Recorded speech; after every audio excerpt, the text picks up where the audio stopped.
there's a vertical line coming right through there. That's the reference. The spinous process is really far off to the side. This is severe. All right, Brenda, take it away. Tell us what you were dealing with and how you feel better. I had a traumatic brain injury about 4.5 years before seeing Dr. Salisbury. I felt like I was getting worse instead of better. I had a headache all the time and dizziness, and I couldn't think clearly.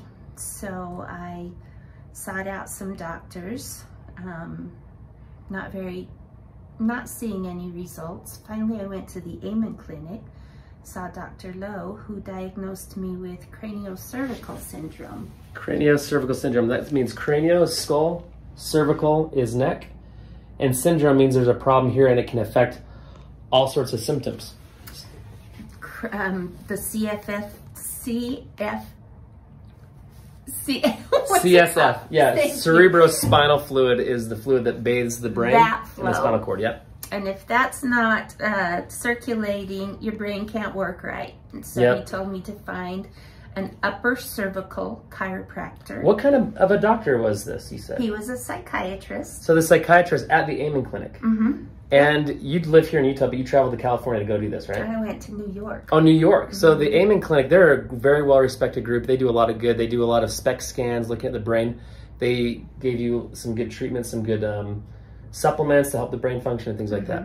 But this doctor was very in tune with knowing how to refer you because he correctly diagnosed her. So she went on a mission to find us, and then here's the result. And can you tell us what the headaches felt like? It was pressure headache all the time. Where? Right here. One spot, huh? One spot, but then it radiated out. Oh, and yeah. I felt it everywhere as it would get worse. And the dizziness? Dizziness, if I was sitting still, I was fine. But anytime I was moving, I was at least a little bit dizzy. Wow. And then your cognitive function, how did you notice this improve? What changed? I can think clearly. I still don't have a good memory. Can you tell the people watching? But that's because of the brain injury. But to have these other things so much better just makes that feel better too. And there's hopefully some ideas that we're talking about to help even with memory. We'll see. Can you tell the people watching how long it took before you started noticing that what we were doing here was actually working for you? Because I think it took a little bit of time, didn't it? It did. It took about 3 weeks before I started to notice the headache getting better a little bit. That must have been, that was fun. I remember how excited that was. You're like, whoa, I feel a little better. Yeah, well, and I didn't even tell him at first because I wanted to make sure. Good, fair enough, yeah. And I'd say about 6 weeks until I was feeling a lot better. Awesome. Well, what an awesome thing it is to be feeling better and function better. What are you able to do now that you probably wouldn't have chosen to do before or could do? Anything? Hiking is so much better. To get up where there's uneven terrain, and then if you throw in a little bit of wind, I was very dizzy, and you know, I couldn't do it safely. What are some things that you ran into by going to other doctors, and what other doctors did you go to besides going to the Amen Clinic? Well, the neurologist, he was great, but he just took care of me until there was no need for any surgery anymore. Did it help with anything? So, any symptom improvement? He didn't do anything for me, just make sure I wasn't going to need the surgery. We run into that all the time. Neurologists will help with hematomas, brain injuries, brain bleeds, which you had something like that. They were monitoring to help with that. They help a lot with, you know, fractures and things. But after that, there's not really, besides medications, there's not really going after this kind of stuff. The nutrition, you know, lasers on the brain, doing Upper Cervical Chiropractic. So what other doctors had you gone to, and what did they offer to you? Well, then I went to the University of Utah brain specialists. I thought, you know, they would be the final word. Right. And they just did their analysis tests like what we did on each other in Psych 101 back in college. Yeah, it was just a simple test there. And told me I was within normal range. And, the experts, how come they don't know where to send people? That's crazy, yeah. It wasn't normal for me. And as I've learned more, I'm really annoyed that they didn't talk to me anything about my neck, because that's where the problem was. Right. That was causing the lack of CSF flow. You nailed it. See, you're an inspiration to share with people, because you know, people watching this right now, you may be, or you know, someone suffering with this, and you might not have gotten an answer from the neurologist or the endocrinologist or the cardiologist who doesn't know what to do with certain, fluttering heart or different symptoms we see come in. But sometimes it can be coming from something that needs to be, correctly diagnosed by an upper cervical chiropractor. Or in this case, the psychologist at a brain clinic, Amen Clinic, and what a great open-minded doctor to explore all different options for you. So this is the machine we used. We laid her on her side, and we were able to very gently realign the atlas bone based on what we found on the x-rays. And in her case, she had more than the atlas as a problem. I don't think she would have improved with that alone. The second bone was statistically more misaligned than the atlas. So the atlas and the axis. Her axis was really twisted, and it caused a ton of congestion and compression, blocking the cerebral spinal fluid and the nervous signaling, which controls everything, and causing all of her dizziness and headaches. But being able to manually adjust the C2, work on the soft tissue up here, we had to do a comprehensive approach to help her, and that made the difference for her. So thanks for sharing that with people. It really does make a difference in people's lives, so thank you. Thank you. You're welcome. Thanks. I did a CT of my neck at the time of my injury, and I was pretty out of it. But the next day, I remember telling my RN that my neck hurt, and she said, "Oh, they did a CT last night, and they cleared your neck. It's fine."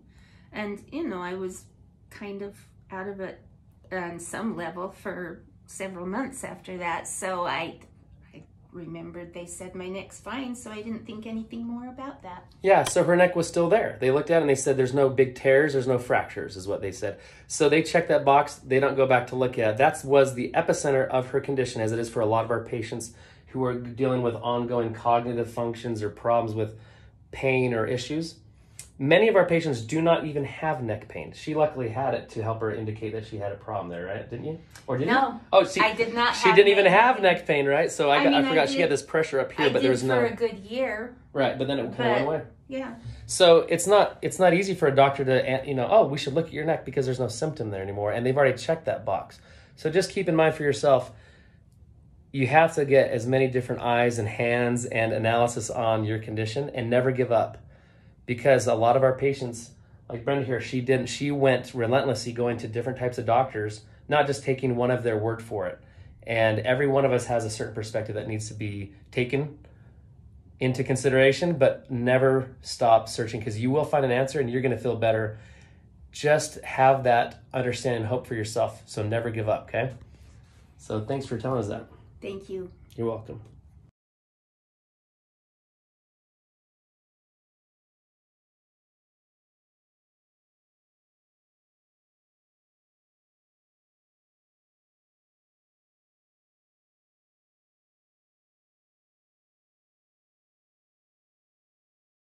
Now we're going to look at the C2, which is the second bone in the neck, coming down just underneath the atlas bone. So let's get a reference point. This bump right here is the top bone a person could feel and the top of their neck. So if you feel right up here, this top bump underneath the skull, that's your axis bone. And this is called the spinous process. So see all these bumps that you can feel on the surface? These are called spinuses. So look at this. You're going to see in hers that this bump is way off to the side compared to these other ones. So look at this. So here we see her spinuses are these circles I've highlighted here, and that's compared to the straight line. The straight line is determined by where her odontoid is. Do you see this little pillar right here, around my finger? That's this bump right here. Do you see this sticking up? That's the odontoid process of the second bone. Here's the back of it that you can feel, and here is the front of it. We're going to compare those two and make sure they're lined up. There's a vertical line coming right through there. That's the reference. The spinous process is really far off to the side. This is severe. So let's look at the post view. You can see very clearly, look how much we brought this down. Here is that odontoid again. And now instead of being about 8 millimeters off, it's now only 4.2 millimeters off. That's about half. So we got rid of all of her post-concussion syndrome symptoms, all the pain and all those different dizziness and visual issues were coming because this bone was misaligned so severely off from the center. That twisting caused a lot of difference of tightness in these muscles, these suboccipital muscles. And when you get a difference in suboccipital muscles, it causes the brain to be in a hypersympathetic stress state because it starts tightening up half the body in the back, and the brain does not turn off that signaling until you correct this problem. And it turned into such a significant issue that it blocked blood flow and cerebrospinal fluid flow, so it started causing all sorts of other issues with her brain. But look at that. That's the before and after right there. Look at this, just to be clear. See these spinuses through here? That little crescent? That's the third spinous. We would expect her C2 to be right here, but look, it's way over here. And in our world, that's big time. Very clear problem. And here, it's much closer to center. Still, it doesn't look perfect, but for her, that's getting rid of all of her symptoms. Right, now we're going to look at the atlas bone position, and that's going to be seen from a horizontal view. We took an image from this view where we're looking down, so we can look at the atlas. We can see the wings of it underneath the skull. So we're going to draw a line straight down the center, and we can compare that with the straightness of the atlas bone. You can see that right here. So this is the position. We're looking down. We see the back of the skull here, just like we do here. And then we see the atlas superimposed underneath here. Before, she was at a 1.3 degree rotation, which is not that bad. Compared to after, it's pretty much perfectly straight. It's a 0.18. So this, you can see barely from your view, it's slightly tilted. The atlas bone is tilted a little bit like that, where the right side is posterior. And here it looks straight.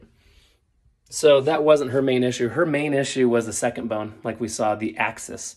That thing was so twisted, it caused a lot of problems. Let's have a look at her x-rays real quick. So here's the before and after. Here's the before, and here's the after.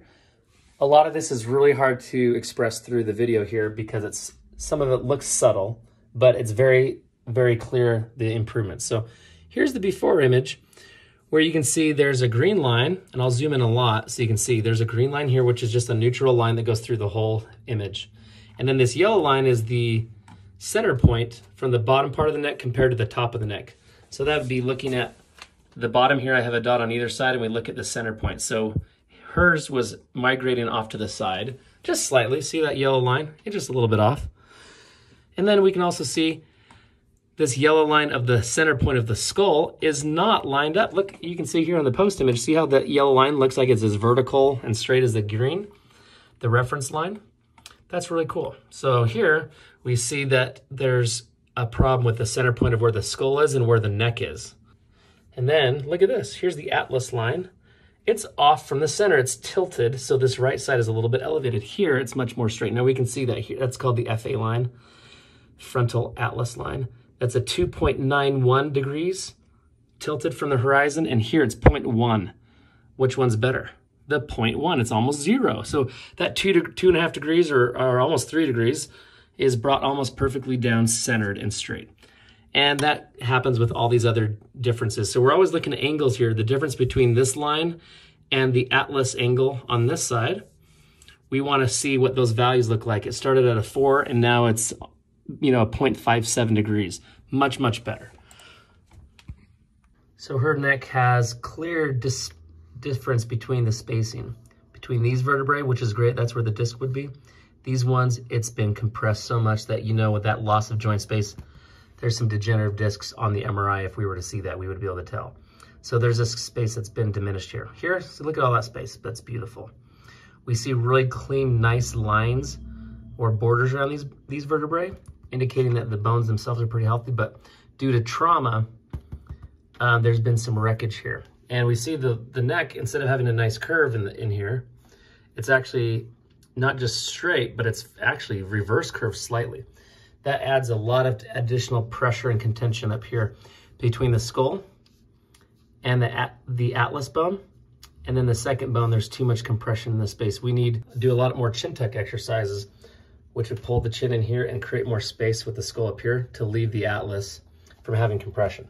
We don't want compression in here with bad posture. We need the posture improved, and we want to improve the overall curve of the neck, and that's critical.